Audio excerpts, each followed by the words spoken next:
రైతు రుణమాఫీ విషయంలో కాంగ్రెస్ పార్టీ ప్రభుత్వం విఫలమైందని తెలంగాణ రాష్ట్ర రైతులకు ఎన్నికల సమయంలో ఇచ్చిన హామీలను నిలబెట్టుకోవాలని మాజీ మంత్రి నిరంజన్ రెడ్డి ఆగ్రహం వ్యక్తం చేశారు. రైతాంగానికి ఎంత చేసినా తక్కువేనని 2 లక్షల రుణమాఫీ పొందిన రైతుల జాబితా రాష్ట్ర సర్కార్ వెంటనే విడుదల చేయాలని, ప్రభుత్వం ఏర్పడి 7 నెలలవుతున్న అభివృద్ధి పేరుతో కుంటి సాకులు చెబుతోందని, బీఆర్ఎస్ ప్రభుత్వం ఉన్నప్పుడు 13 దఫాలుగా 22,817 కోట్ల రూపాయలతో రైతు బంధును అమలు చేసిన ఘనత కేసీఆర్కు మాత్రమే దక్కిందని, కేసీఆర్ కంటే ఎక్కువ చేస్తామని చెప్పిన మాటలు ఏమయ్యాయని రాష్ట్ర ప్రభుత్వాన్ని ప్రశ్నించారు. తెలంగాణ ఉద్యమం అర్థం ఆకాంక్షలు తెలియని వాళ్లు ఈరోజు అధికారంలో ఉన్నారని, కూడికలు తీసివేతల లెక్కలతో రైతుల జీవితాలను లెక్కిస్తున్నారన్నారు. రాష్ట్రంలో రేషన్ కార్డులను మొత్తాన్ని తీసివేసే ప్రయత్నం జరుగుతోందని మండిపడ్డారు. 2 లక్షల రుణం పొందిన రైతుల యొక్క జాబితాను విడుదల చేయమని సర్కారు రాసేమేం లేదా? దాంట్లో అప్పు తీసుకున్న రైతు పేరు ఎట్లా ఉంటుంది, బ్యాంకు వాళ్ళు ఇంటికి వచ్చి ఎట్లా డబ్బుతే నోటీస్ ఇస్తారు, ఇంటికి వచ్చి కలిసిపోతుంది. దాంట్లో రాసేమేముందండి? అప్పు తీసుకున్న రైతు అప్పు తీసుకున్న సంగతి దాచిపెడతాడా, బ్యాంకు వాళ్ళు దాచిపెడతారా? ప్రైవసీ అనేది అట్రాక్ట్ కాదు కాబట్టి పబ్లిక్ డాక్యుమెంట్ కింద వస్తుంది.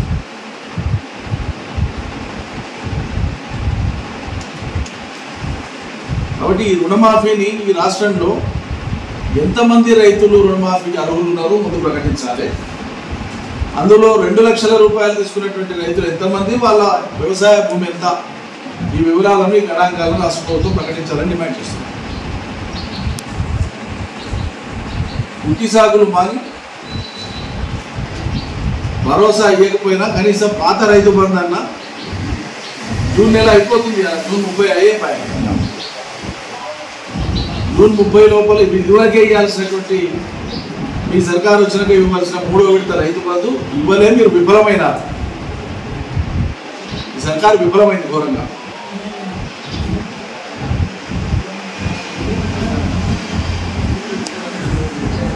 ఈ విషయాన్ని రైతాంగం గమనించాలని కోరుతున్నాను. కేసీఆర్ 11 సార్లు అమలు చేసినటువంటి 72,815 కోట్ల రూపాయల రుణమాఫీ విజయవంతంగా ఇచ్చినటువంటి ఆ పథకాన్ని అమలు చేయకుండా కేసీఆర్ కంటే నేను ఎక్కువ ఇస్తానని మాట్లాడాను. అందరికీ తెలుసు ఎక్కువ ఇచ్చేది దేవుడు. కేసీఆర్ ఇచ్చినట్టు 10,000 ఎందుకు ఇస్తలేవు? కాంగ్రెస్ సర్కార్ ఎక్కినాక 2 విడతల రైతు బంధు అరకొరగా ఇచ్చింది, ఊరించి ఇచ్చారు, సగం ఇచ్చారు. మొదటి విడత ఇచ్చినప్పుడు, 2వ విడత ఇచ్చినప్పుడు మొదలుపెట్టినే నెల 40 రోజులు డేట్ మొదలుపెట్టి ఆ ఇచ్చుడు ఎకరాకి ఇచ్చి 2 నెలలు ఆపి, 3 నెలలు ఆపి, మళ్ళీ ఎకరాకి ఇచ్చి మళ్ళీ 2 నెలలు ఆపి ఇచ్చినా అనుకుంటా జరిపింది. చివరికి చాలామంది రైతులకి ఇవ్వండి విశ్వాసంగా ప్రకృతి ఉందిరామా కనుక్కునే ఒక నమ్మకాన్ని కనిపించడం, ఆ తదుపరి రాష్ట్ర వ్యవసాయ ఉత్పత్తులు పెంచడం, ఆ తర్వాత ఈ రంగంలో అనేక రకాల ఉపాధులు పనులు చేసుకునేటువంటి వెసులుబాటు రావడానికి దోహదం చేయాలని అనేక రకాల ప్రయత్నాలు చేసి తెచ్చినటువంటి వాటిలో రైతు బంధు ఒక స్కీమ్. కేవలం ఒక రైతుకు ఆర్థికంగా ఇచ్చే నాకు డబ్బులే కాదు, దాని వెనుక ఇంత ఏమంటాము తాత్వికత ఉంది, ఇంత లోతైన గంభీరమైన భావన ఉంది. ఇది అర్థం కాదు వీళ్ళు. తెలంగాణ ఉద్యమం అర్థం కాని వాళ్ళు, తెలంగాణ ఆకాంక్షలు తెలియని వాళ్ళు వాళ్ళ అధికారులు ఉంటారు. కాబట్టి వాళ్ళన్నీ కూడికలు తీసివేతల లెక్కలతో రైతు జీవితాలను అంచనా వేస్తున్నారు, రైతు జీవితాలను లెక్కిస్తున్నారు. ఇది చాలా దుర్మార్గం.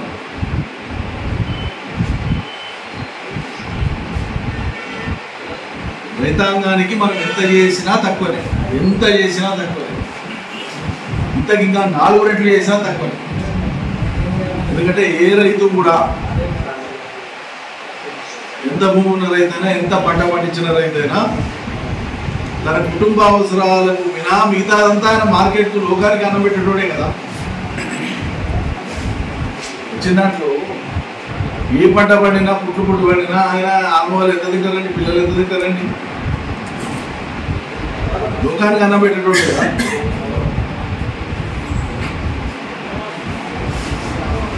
నెలకు 1 లక్ష రూపాయలు నౌకరు చేస్తున్నాడు ఆయన పిలిచి, నీకు 4 ఎకరాల భూమి ఇస్తాను, సేద్యం చేసి మమ్మల్ని బతికిస్తాడండి. అనాదిగా వంశానుగతంగా వచ్చినటువంటి ఆ వృత్తిలో కొనసాగుతూ ఇదే మా బతుకనుకొని ఆ మట్టిని ప్రేమించి తన వృత్తిని ప్రేమించి ఎదుటి వాళ్ళ నేను మాట అంటున్నా, సిగ్గు శరం లేకుండా మాట్లాడుతున్నారు సర్కార్ పెద్దలతో. రైతులకు ఇచ్చేటువంటి కాడ ఉదాత్తంగా ఉండాలి, ఉదారంగా ఉండాలి. ఈ దేశంలో లక్షల కోట్ల రూపాయలు కార్పొరేట్లు ఎగ్గొట్టిన కాడ ఎవడు దాన్ని పట్టుకునే ప్రయత్నం చేయడు, రంధ్రాన్వేషణ చేయడు. రైతుకి ఇచ్చే కాడనే వచ్చింది అలాంటి 1,00,000 మంది రైతులకు ఇచ్చే కాడ 5 మందికో 10 మందికో నిజంగానే ఒకవేళ పొరపాటుగా పోయింటే సర్దిద్దండి. దాన్ని ఎవరొద్దు అనుకుంది. కొద్ది మందికి అనర్హులకు ఎక్కడన్నా ముట్టిందని మీరు అనుకుంటే, ముట్టలేదని మేము అంటున్నాం, ఒకవేళ మీరు అనుకుంటే అది సర్దిద్దండి. దానికోసం లక్షలాది మంది రైతుల కడుపు ఎందుకు కొడతారు? ఏం హక్కుంది మీకు? అంటే ఆ పేరు చెప్పి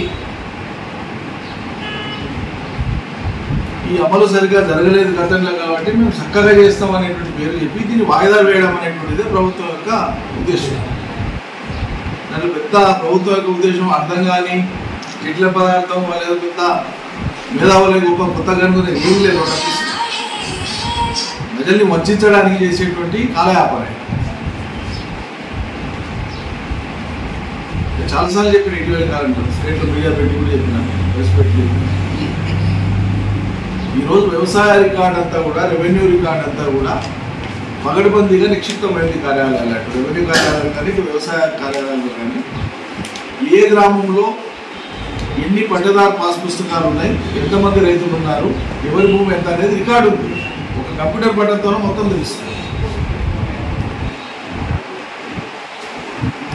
వ్యవసాయ అధికారులకు కలెక్టర్లకు ఆదేశాలు ఇచ్చి అదే ఇప్పుడు మేము ఇవ్వదలుచుకున్నాం రైతు బంధు, దీంట్లో అర్హుల జాబితా అనర్హుల జాబితా ఏమంటే మీరు చెప్పండి అంటే గడసేపట్లో చెప్పండి.